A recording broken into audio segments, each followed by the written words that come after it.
Hello दोस्तों, मेरा नाम है नीलू। आपका स्वागत है मेरे चैनल पर शिक्षा एक पहल में। तो दोस्तों, हमारी आज की वीडियो खेड़ा सत्याग्रह आंदोलन के बारे में है।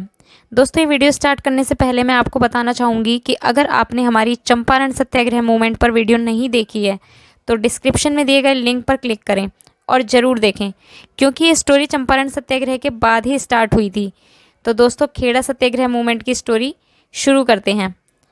बात तब की है जब गांधी जी बिहार से चंपारण सत्याग्रह करके वापस आ रहे थे।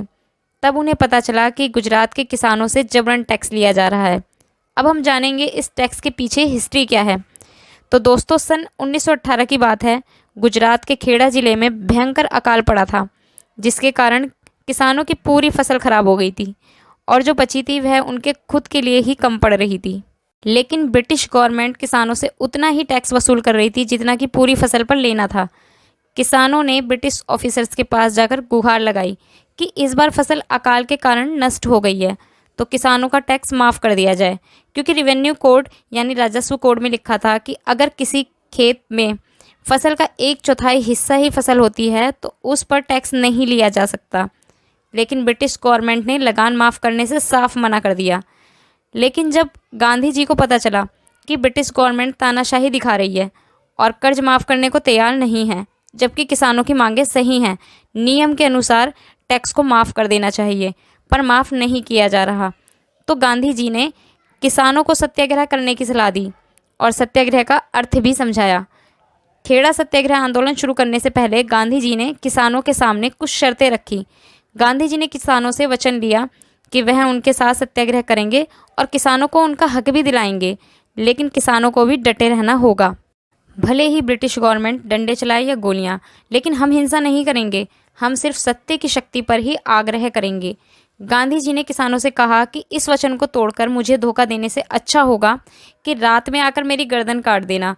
मुझे मारने वाले लोगों के लिए मैं ईश्वर से माफ़ी मांग लूँगा, पर वचन तोड़ने वाले लोगों के लिए मैं माफ़ी नहीं मांग सकता।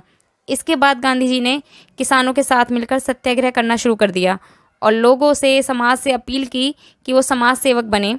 ऐसे में सरदार वल्लभ भाई पटेल, जो कि उस समय बहुत बड़े वकील थे, उन्होंने अपनी वकालत छोड़ दी और खेड़ा सत्याग्रह में शामिल हो गए और सभी किसानों से प्रतिज्ञा पत्र पर साइन कराए कि वह बढ़ा हुआ टैक्स बिल्कुल नहीं देंगे और ना ही ब्रिटिश गवर्नमेंट के आगे झुकेंगे, चाहे उनके खेत, पशु या घर पर ही क्यों ना कब्जा कर लिया जाए।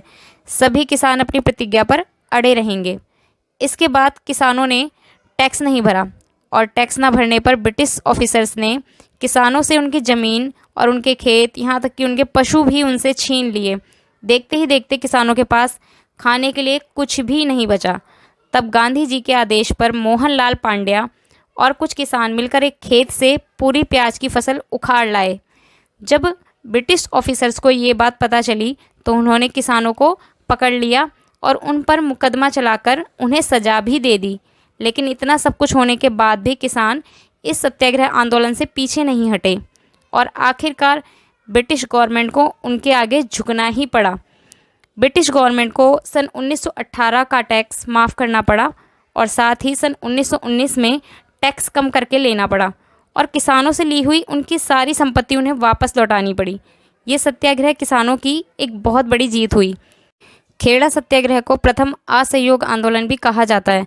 तो दोस्तों, ये थी खेड़ा सत्याग्रह की हिस्ट्री। चंपारण सत्याग्रह की हिस्ट्री जानने के लिए डिस्क्रिप्शन में दिए गए लिंक पर क्लिक करें। दोस्तों, वीडियो को अंत तक देखने के लिए धन्यवाद। फिलहाल आज की वीडियो में इतना ही। मिलते हैं हमारी अगली वीडियो में एक नए टॉपिक के साथ। तो दोस्तों, अगर आपको हमारी ये वीडियो पसंद आई तो वीडियो को लाइक करें, शेयर करें और चैनल को सब्सक्राइब करें।